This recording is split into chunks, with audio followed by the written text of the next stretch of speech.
नदी में लाशें उफन रही हैं और एक हिप्पो माँ अपने बच्चे को अपने बगल में लेकर उथले पानी में जा रही है। आगे मोड़ पर मगरमच्छों की भीड़ है। कतार में कतारें, आंखें और धारें गीले पत्थर की तरह सतह को चीरती हुई। वयस्क हिप्पो पर शायद ही कभी हमला होता है। बड़े पैमाने पर छिपने और अचानक बल प्रयोग करने से शिकारी सतर्क रहते हैं, लेकिन बछड़ा अलग होता है। छोटे फेफड़े, नर्म त्वचा, धीमी गति से मुड़ना। यहाँ मौजूद हर मगरमच्छ उसकी कमजोरी को भांप सकता है। वह इस पार जाने के लिए कुछ खास वजहें चुनती है। दूर किनारे पर एक नर्सरी लैगून है, उथला और गर्म। हिप्पो कीचड़ में सड़कों की तरह जड़ों का पीछा करते हैं और उसकी आदत उसे यहाँ ले आती है, तब भी जब पानी गाद से भूरा हो जाता है। सबसे आगे वाले मगरमच्छ किनारे खिसक जाते हैं। वह अपने कंधों का इस्तेमाल एक चलते हुए दरवाजे की तरह करती है, झूलती और धकेलती है, एक संकरे गलियारे को काटती है जहां शरीर पीछे दबते हैं और फिर मुड़ जाते हैं। बछड़ा अक्सर उठता है, उसकी त्वचा को छूता है, सांस लेता है, फिर अंदर घुस जाता है। शरीर समतल, पूंछ आगे, आंखें आगे। एक धीरे से झुककर किनारे का परीक्षण करता है, फिर दूसरा माँ और बछड़े के बीच की जगह को देखता है। वह अपना सिर घुमाती है, फिर से धक्का देती है और पानी उछलता है।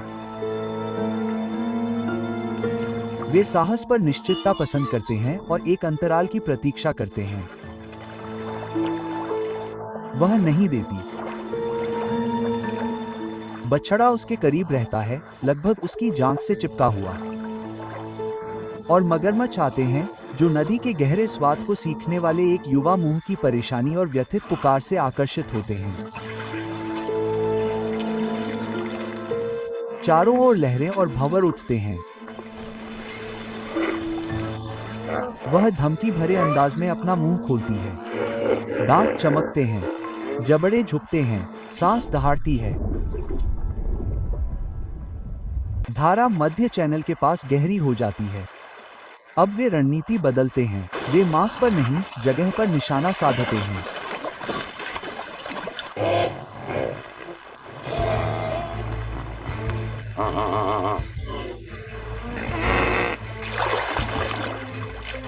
कभी कभी यह कुछ दिल की धड़कनों के लिए उसकी पीठ की ढलान पर चढ़ता है। थोड़ी ऊंचाई समय खरीदती है, थोड़ा समय दूरी खरीदता है। वे दृश्य को चौड़ा करने की कोशिश में मां और बछड़े के बीच से सरकते हैं। वह दहाड़ती है, आगे बढ़ती है और अपनी खोपड़ी से पानी खोलती है। जोखिम फैलता है, साहस बढ़ता है।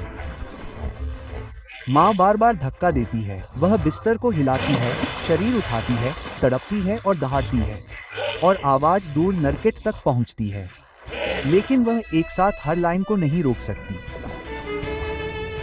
दांत बिना किसी प्रयास के त्वचा को खरोंचते हैं। बच्चा छूट जाता है और मां उसे सीने से लगा लेती है। हमलावर लुढ़कता है और पीछे हट जाता है। हड्डी पर हड्डी, फिर छपा। द्रव्यमान कोनों को तोड़ता है। लाइन फिर से बन जाती है। दूसरा वार नीचे और तेजी से होता है। बछड़ा झटका खाता है, गात के उबाल में गायब हो जाता है और मां विस्फोटक बल के साथ घूमती है।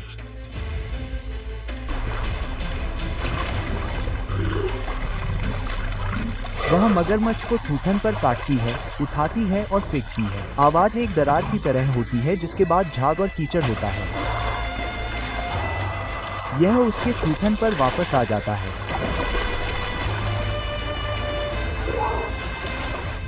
बुलबुले उठते हैं, खामोशी, फिर एक आग।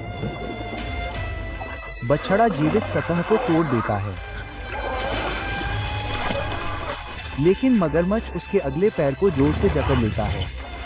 मां एक ही झटके में झपटती है। वह हमलावर को सिर के पीछे से पकड़ती है, जहां कवच पतला हो जाता है, और वह काटती है। दबाव बनता है, त्वचा फट जाती है और मगरमच्छ एक सांस के लिए छोड़ देता है। मगरमच्छ उस पैटर्न को दबाते हैं जो अलग करने का काम करता है।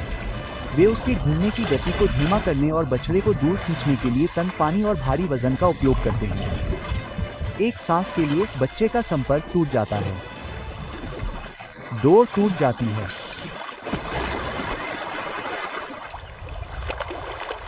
दांत पहले से ही जम चुके होते हैं और नदी में छोटे छोटे हिंसक झटके आते हैं। मगरमच्छ पहले नर्म हिस्सों को पकड़ते हैं ताकि जल्दी से गति रोक सके और मां के भारी प्रहारों से बच सके। आज मार्जिन विफल हो गया। यहां शक्ति तब तक रक्षा करती है जब तक कि सीमा टूट न जाए। नदी किसी का पक्ष नहीं लेती, केवल प्रवाह, संख्या और खतरे और अपने बच्चे के बीच एक मां की संकीर्ण दूरी। नदी हर दिन एक ही सबक सिखाती है। उसका बछड़ा उसके करीब रहकर बच जाता है। हिप्पो गायें नवजात शिशुओं को बगल में, नाक से त्वचा तक कसकर रखती हैं ताकि युवा तेजी से हवा पा सके और बिना देखे उसका पीछा कर सके। बछड़े उथले या शांत किनारों पर पैदा होते हैं, फिर घंटों के भीतर पानी में धकेल दिए जाते हैं। वे गहराई बढ़ने पर मां की पीठ पर सवार होते हैं और पानी के अंदर नथुनों को बंद करके और घूंट के बीच सतह पर आकर दूध पीते हैं। गाय अपने शरीर को दांतों और बछड़े के बीच रखती है, रोकने के लिए चौड़ी हो जाती है, चेतावनी देने के लिए जम्हाई लेती है और चेतावनी विफल होने पर आगे बढ़ती है।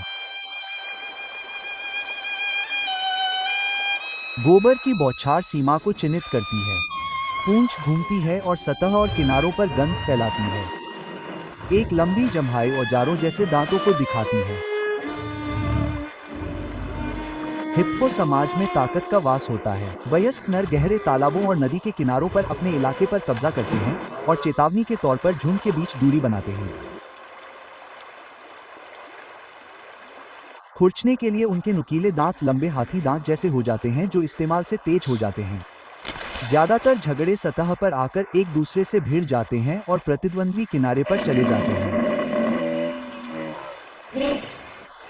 जब स्थिति तय नहीं होती तो झगड़े शुरू हो जाते हैं। ये अचानक, हिंसक और तेज होते हैं। सिर टकराते हैं, जबड़े मोटी खाल पर बंद हो जाते हैं, शरीर पानी में वजन फेंकने के लिए मुड़ जाते हैं। हर दबंग सांड पर पुराने जमाने के निशान होते हैं। पानी कम होने पर झगड़े बढ़ जाते हैं। जब गायों में गर्मी आती है या जब कोई ताकतवर वयस्क जगह के लिए दबाव बनाता है। गायें भी लड़ती हैं, खासकर जब बछड़े दबंग नर के रास्ते में आ जाते हैं या जब भीड़ अजनबियों को बहुत करीब ले आती है। यहाँ ताकत तेज गति नहीं है। यह द्रव्यमान, गति और हड्डी को कुचलने वाली काट है। फिर भी झगड़े महंगे होते हैं।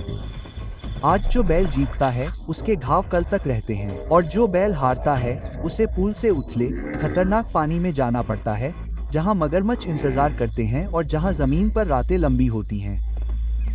जैसे ही विजेता बीच में आता है, व्यवस्था तुरंत बहाल हो जाती है। हिप्पो पानी के लिए ही बने हैं। इस आकार के जानवर की त्वचा पतली होती है और जल्दी सूख जाती है। धूप उन्हें पानी में धकेल देती है। केवल आंखें, कान और नाक ही पानी के ऊपर रहते हैं। त्वचा पर लाल रंग का स्राव होता है। जब हवा गर्म होती है और पानी के गड्ढे सिकुड़ते हैं तो सतह पर भीड़ जमा हो जाती है। ऐसे दिनों में दूसरे विशालकाय जानवर भी आते हैं। हाथी पानी पीने और नहाने के लिए पानी में उतरते हैं और उनका भारी शरीर हिप्पो को पुल के बीच से किनारे तक धकेल सकता है या एक नहर को साफ करके बचे हुए एकमात्र गहरे गड्ढे तक ले जा सकता है। हिप्पो अपने दांत चेहरे पर लगाने के बजाय झुक जाते हैं। वे बड़बड़ाते हैं, इधर उधर घूमते हैं और किनारे पर और भी ज्यादा इकट्ठा हो जाते हैं। भैंसों के झुंड भी कभी कभी ऐसा ही करते हैं, एक ही धक्के में उथले पानी को भर देते हैं।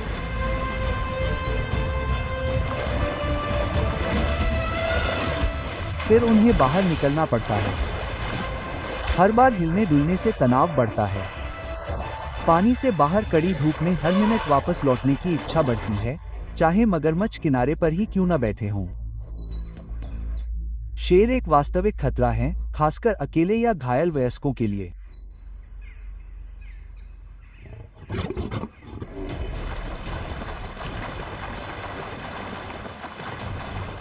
इसका जवाब गहराई है। गहरे पानी में तेजी से मुड़ना और सीधे आगे बढ़ना अधिकांश प्रयासों को विफल कर देता है।